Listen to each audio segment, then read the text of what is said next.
নমস্কাৰ, মোৰ নাম শ্ৰী প্ৰিয়দৰ্শিনী দেৱী। মোৰ ঘৰ শিৱসাগৰ জিলাৰ চাৰিংনাথ গাঁৱত। আজি আবৃত্তি কৰিবলৈ লোৱা কবিতাটিৰ নাম হ'ল এচাটি বৰষুণৰ কামনাৰে। কবি প্ৰশান্ত কুমাৰ নাথ।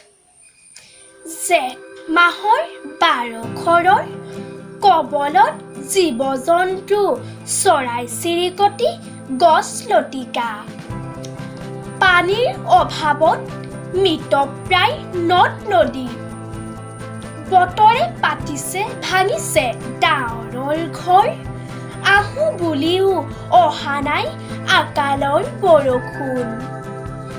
বৰুণ দেৱতাক স্তুতি কৰি সন্ধিয়াতে গাঁৱত ভেকুলী বিয়া।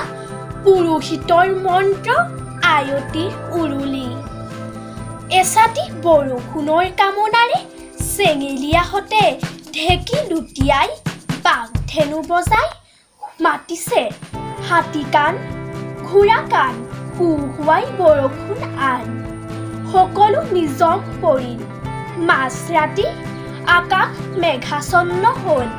বতাহে আহি জোৰ কৰিলে শৰীৰ বৰষুণ কিন্তু নাহিল। আকৌ সেই হাহাকাৰ, আকৌ সেই কামনা এচাটি বৰষুণৰ। ধন্যবাদ।